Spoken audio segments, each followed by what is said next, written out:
Ladies and gentlemen, when two great nations clash, it's not just borders that burn its ideas, it's innovation, it's opportunity that turn to ashes. War erupted. Israel and Iran. Headlines scream, markets shake, and people fear. But behind the noise, there's a question no one dares to ask. Who really wins in war? Let me tell you. No, one wins.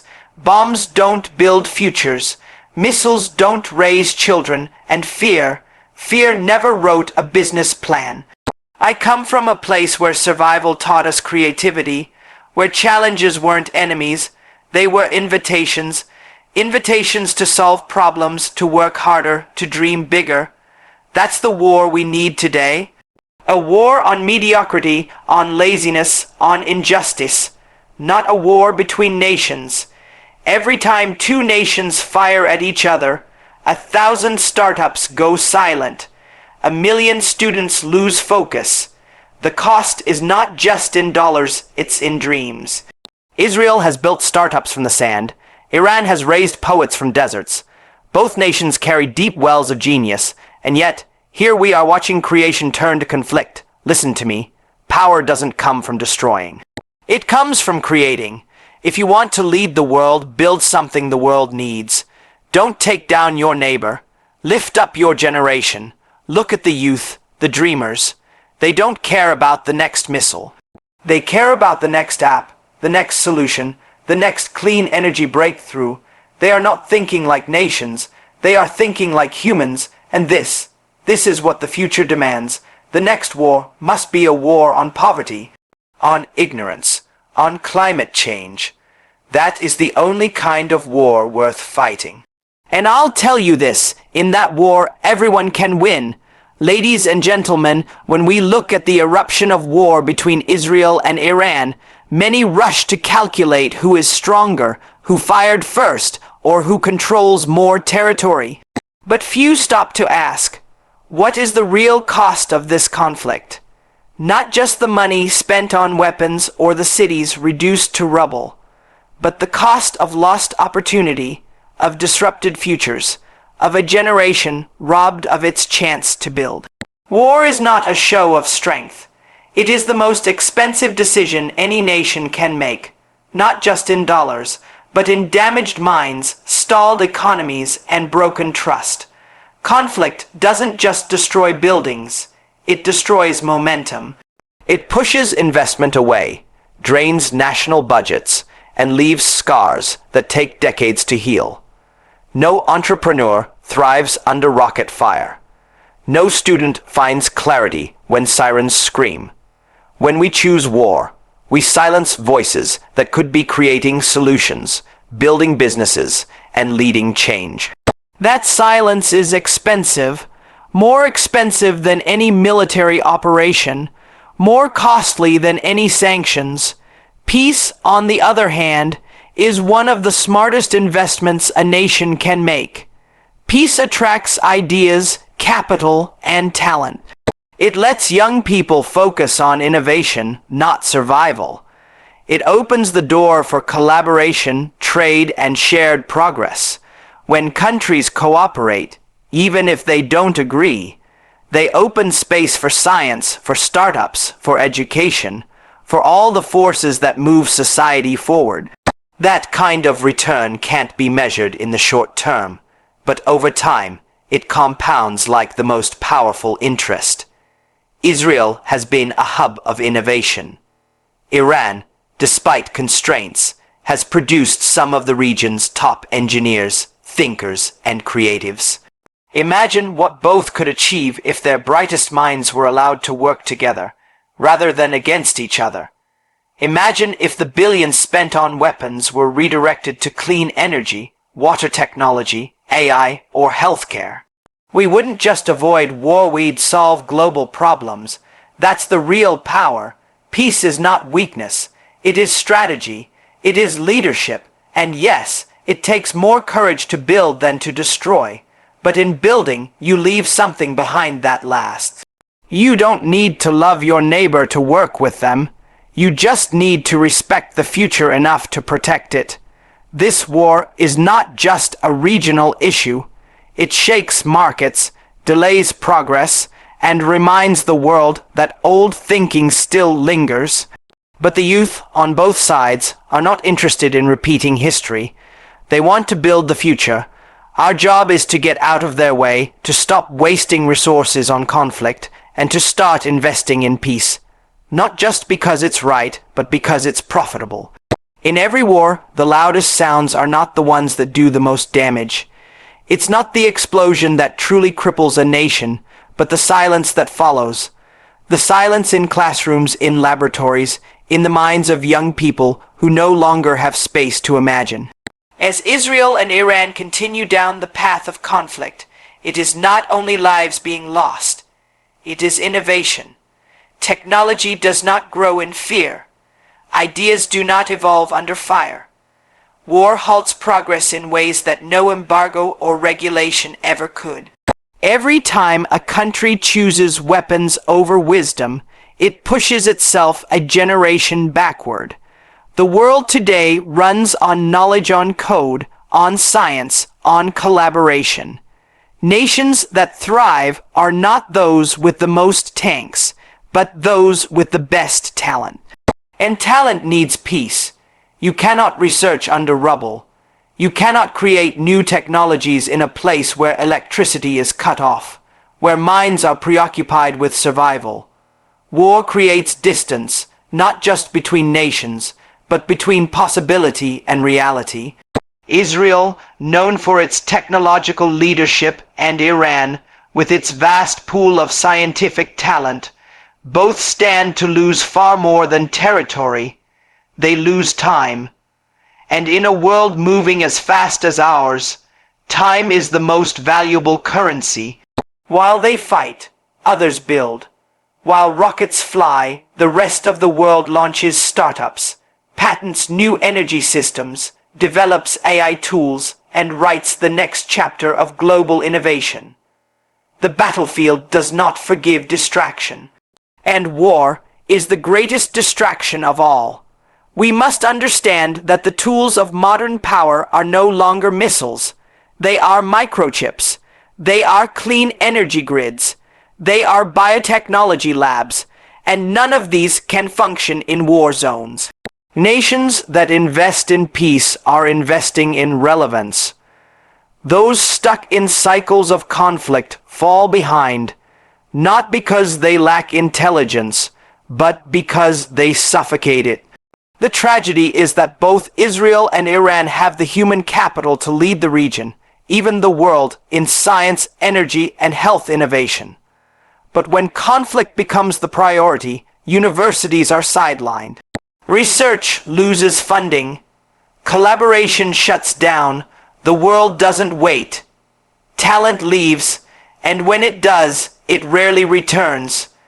We must stop glorifying power that destroys and start respecting power that builds. The future does not belong to the loudest. It belongs to the smartest. And smart leadership recognizes that every drone strike could have been a drone company. Every cyber attack could have been a cybersecurity breakthrough. But war trades the potential of millions for the pride of a few. Let this not be another chapter of missed opportunity. Let this be the moment we realize that innovation cannot survive in smoke. And if we kill innovation, we kill the future. Peace, again, is not idealism. It's infrastructure. It's the environment that allows the brightest minds to shine. Without it, even the greatest ideas are just sparks that die before they ignite. The war between Israel and Iran is not just a conflict between two nations. It is a shockwave that ripples through the entire world. We may try to localize the headlines to pretend it's a regional crisis, but that illusion doesn't last long. In today's world, everything is connected.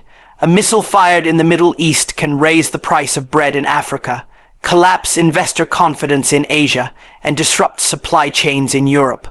War in one part of the world becomes disruption for everyone else. This is not theory, it's daily reality, Energy markets are the first to react. The moment tension rises in the region, oil prices climb. Fuel becomes more expensive for factories, for transportation, for homes. Inflation grows. Small businesses suffer. It doesn't matter if you're in Tehran, Tel Aviv, or Toronto. War tightens the belt of every economy, and the most vulnerable feel it first. For every barrel disrupted, there's a farmer somewhere who can't afford fuel for machinery, a driver who can't afford to work, a family that must choose between food and electricity. But it's not just oil. It's trade. The Middle East is a crossroads of commerce. Conflict there shakes ports, reroutes shipping, delays goods. It doesn't matter what you're selling. If the routes aren't safe, the product doesn't move. And when movement stops, so does economic growth. Investors don't like instability. Markets don't like uncertainty. Conflict freezes both. Projects are paused. Funding dries up. Ideas are shelved. Even startups, especially startups, suffer under this uncertainty. Innovation ecosystems rely on predictability, on long-term planning, on access to global capital. But when the world sees missiles and fire, it stops seeing potential. Founders lose confidence. Teams break apart. Talent emigrates. When investors pull out of the region, they don't just take money. They take momentum, and momentum is everything in business. And while governments make statements and borders harden, the people suffer. A young programmer in Haifa and a biotech researcher in Tehran may never meet. But their lives are both interrupted by the same air raid siren, the same power outage, the same fear that tomorrow could be worse. That fear spreads. That fear makes companies hesitant to expand. That fear stops progress. This is the global cost of a regional war. It reaches boardrooms and bedrooms in equal measure. No country can afford to ignore it. In the 20th century, you could fight a war and contain its damage. But in the 21st century, conflict spreads like date. Doesn't respect geography. It infects markets, minds, and the future. That's why peace is not just a moral choice. It's an economic strategy. Stability fuels trust, and trust fuels growth. When peace reigns, people plan, build, invest. And when war breaks out, the whole world holds its breath. That's the price we all pay. And the longer it goes on, the more we lose together. Real power has never come from destruction. It comes from creation. Yet in times of war, leaders forget this. They fall into the illusion that dominance is proof of strength. They believe that to be feared is the same as to be respected. But the truth is simple. You don't become powerful by showing what you can break. You become powerful by showing what you can build. The world doesn't admire those who destroy. It follows those who create value. In the war between Israel and Iran, both sides are using resources to prove force. But force is temporary. A bomb can flatten a building, but it cannot plant a tree. A missile can end a life, but it cannot create a future. What lasts, what truly defines a nation's strength, is its ability to build something meaningful, something useful, not just for itself, but for the world. Power today isn't about armies, it's about ideas, about solving problems others can't. It's about creating something so needed, so impactful, that people choose to follow you, not because they're afraid, but because they're inspired. The most influential people today are not those who command troops. They're those who create platforms, businesses, tools that change how we live. That's the kind of leadership the future respects, and it's available to any nation, any people, who choose to invest in knowledge instead of conflict. Because when you create, you generate energy, you build networks, you attract talent. Creation has momentum. Destruction only leaves a void. Both Israel and Iran have proven capacity for innovation, for education, for excellence. But if that potential is buried under rubble, it serves no one. It is not power to hold the world hostage with fear. It is power to bring the world forward with vision. The youth in both countries know this. They are not seeking war medals. They are seeking patents, partnerships, progress. They are not building armies. They are building apps. That's power. That's influence. War is loud, but creation is louder in the long run. It's just quieter in the beginning. Building something worthwhile takes time, discipline, and faith. And yes, it is slower than pulling a trigger, but it lasts. You don't remember the generals of every battle, but you remember the creators of every movement, every product, every idea that made life better. This is the opportunity both sides are losing in this conflict. The opportunity to lead not with force, but with invention. The opportunity to show the world what true power looks like. Not control, but contribution. Not intimidation, but impact. And so, if power is what these nations seek, they must ask themselves, what kind of power will still matter in 50 years? Will it be the memory of this war, or the legacy of what could have been built instead? The choice is still open, but time is running out. When we look at the cost of war, we often count the visible damage. Buildings destroyed, soldiers lost, budgets drained. But what we rarely talk about is the quiet collapse of trust. And trust, once broken, is harder to rebuild than any structure. In the case of Israel and Iran, the longer this war continues, the deeper the distrust becomes, not just between governments, but between people, communities, even generations. Trust is the invisible currency that fuels progress. It's the foundation of every partnership, every deal, every collaboration. No investor backs a region without trust. No company enters a market where rules change with conflict. No student applies to study in a country where safety is uncertain. Conflict might start with tanks, but it always ends by damaging relationships that take years, even decades, to restore. This erosion of trust doesn't stay confined to the battlefield. It spreads into diplomatic channels, into global alliances, into trade agreements. Allies grow cautious. Investors pull out. Tourists cancel trips. Even countries not directly involved begin to lose faith in the region's stability. The global perception shifts, and that perception becomes reality. Economies slow, innovation stalls, and hope quietly disappears. Rebuilding after war isn't just about repairing cities. It's about repairing belief. People need to believe again, in leadership, in safety, in possibility. But that belief takes patience, it takes transparency, and most of all, it takes peace. Without peace, trust cannot regrow, and without trust, nothing else can function.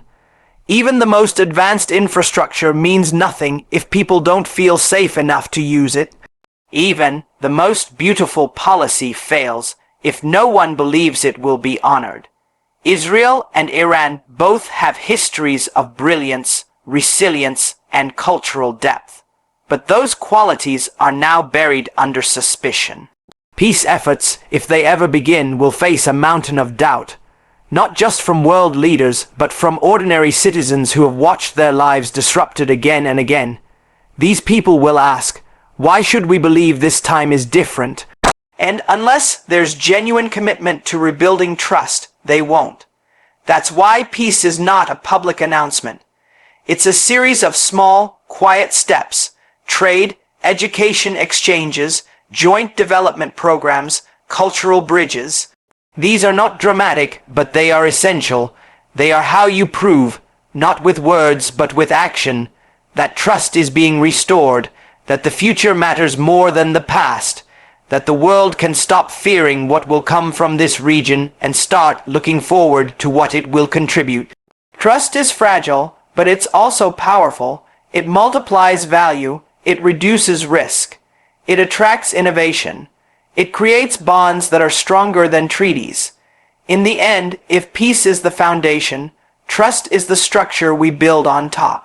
Without it, nothing stands, and today, both nations have a choice: continue a path of fear and isolation, or invest in trust, the only force strong enough to unite even the deepest divides.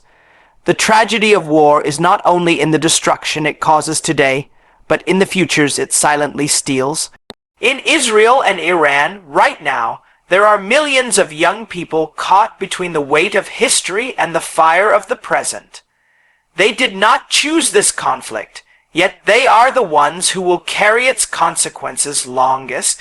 Their education is interrupted. Their dreams are delayed. Their talents are trapped in fear. And when that happens, it's not just a personal loss. It's a national failure. Young people are the single greatest asset any country has. Not oil, not land, not weapons. Young minds, they are full of energy, creativity, hunger to solve problems, and desire to build something new. But that energy needs direction. It needs support, safety, and space to grow. When bombs fall, when universities shut, when opportunity dies, so does potential. And unlike buildings, potential doesn't get rebuilt easily. If a generation grows up surrounded by war, they learn to survive, not to innovate. They learn fear, not hope. In both countries, there are young entrepreneurs, engineers, artists, thinkers, people who want to shape a better future, but war changes their path. It forces them to leave, to stay quiet, to settle for survival instead of progress. That is not just a cost to the individual, it's a loss to the world, because the next great invention, the next life-saving breakthrough might have been buried in the rubble of this conflict, and we will never know. Youth are not interested in repeating the mistakes of the past. They are not fueled by ideology. They are driven by curiosity. They want internet, not intimidation. They want jobs, not jingoism. They want a future where they can travel, collaborate, start businesses, build technologies that don't destroy, but improve life. This war is denying them that chance. And every day it continues, it risks turning a generation of builders into a generation of bystanders, or worse, fighters. We must understand that investing in youth is not a favor. It is a strategy.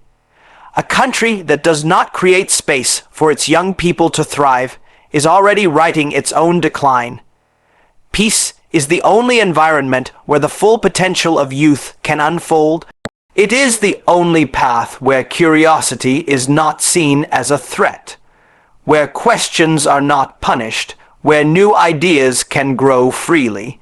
Both Iran and Israel must choose whether to continue burning the future for the pride of the present, or to shift course and protect the generation that will define what these nations become.